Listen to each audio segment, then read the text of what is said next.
Joining us now from Capitol Hill is Congressman Jeff Denham. He was the first Republican House member to come out in support of the Democrats' version of immigration reform. Congressman, thank you so much for joining us this evening. Some Republicans in your caucus are talking about taking a piecemeal approach rather than doing this comprehensive effort that you're working on. They say pass a border security bill, then perhaps worker visas, and then we'll get to other parts of it as time goes on. Why your approach rather than the piecemeal efforts? Well, first of all, it's a bipartisan bill. One of the things that I've been working on for quite some time is to have amendments accepted onto this dealing with the Republican border security bill, as well as a number of other measures that were in the Senate bill. They've also accepted my Enlist Act, which is the fastest pathway to citizenship. I believe very strongly if you want to serve in our military, as many immigrants have, then you ought to be able to gain citizenship through that process. We've got to discuss the entire reform package. So my concern would be just passing one part of reform and then waiting a decade or 2 decades and really increasing the type of problem that we have today. We need to address all aspects of immigration, securing our border, internal security, verifying not only who's working in various industries, but actually making sure that we have Americans applying for those jobs first. But ultimately, we have to have a pathway to citizenship. Amnesty is the poison pill word. How do you convince your fellow Republicans that a pathway to citizenship is different than amnesty? We have amnesty today. Doing nothing is amnesty. What this bill does actually is a 6-year process, just as a provisional status.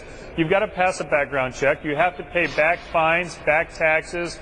You have to be able to speak English. After 6 years, you apply a second time for provisional status. And then after 10 to 12 years, then you can actually file to become a legal permanent resident. So you have to be in the country the entire time. You have to go through all of these different ways to earn the citizenship, and you have to make sure that you haven't broken any laws during that entire process. But if you've been employed during that entire time, we ought to be looking at a pathway to citizenship to get people out of the shadows and actually coming forward to be part of the solution on our economy, part of the solution on Medicaid and Social Security.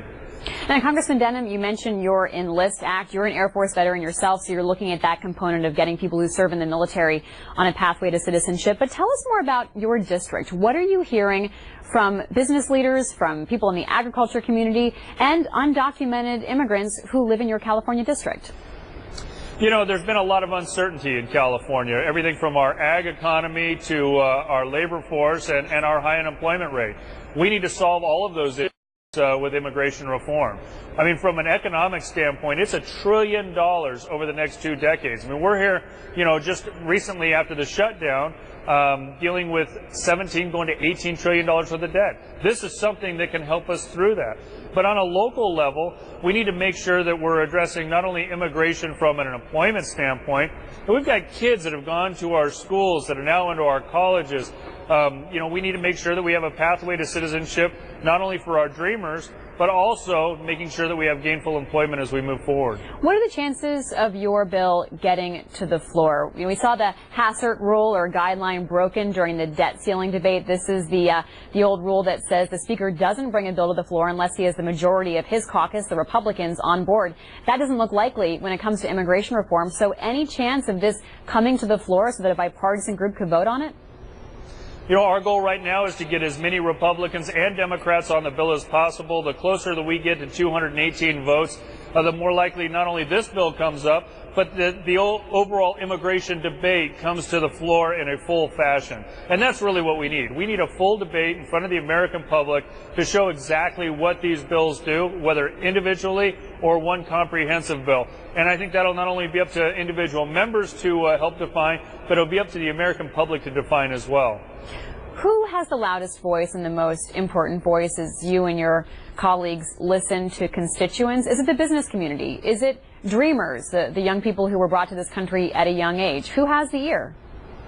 You know, I don't think that it's any one group in particular. I would say the one thing that is different about this debate is immigration is different from district to district, from state to state. One thing that is constant is the faith-based community and the public safety community. And both of them have been very aggressive throughout the entire nation talking about the impacts of immigration.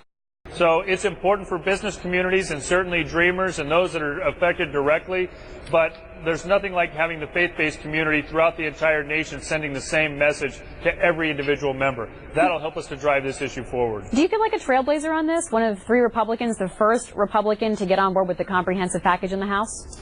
I just know it's got to get done. You know, it's something that I feel personally in my own family. It's something that I feel every day in our community, and I'm elected to be a leader. I expect to see more leaders willing to step forward. And, you know, I've had a number of members that have come to me afterwards and said, look, this is not something I've normally had to deal with in my district. Tell me why it's important. And we are now having a real dialogue. That's what we need to do across the nation. So what's the crucial timeline, Congressman? You know, we talk about immigration reform being too close to an election or too far away from an election. What's that Goldilocks moment when action could actually happen? Well, this is it. This is the whole reason that we are putting such a big push right now, is that we really believe it's got to get done this year. Leadership is committed to bringing immigration to the floor this year. But the challenge with this bill is that there is no deadline. There is no fiscal cliff. There is no debt ceiling day that we run out to, not like the farm bill where milk prices go through the roof at the end of the year. So unfortunately, when we have issues like Syria come up, this is one of those issues that continues to get pushed further and further out. So we're really kind of drawing a line in the sand saying it's got to get done this year. We've got less than 3 weeks to address it, and we need the entire nation to focus on it. Congressman Jeff Denham, thank you so much for joining us.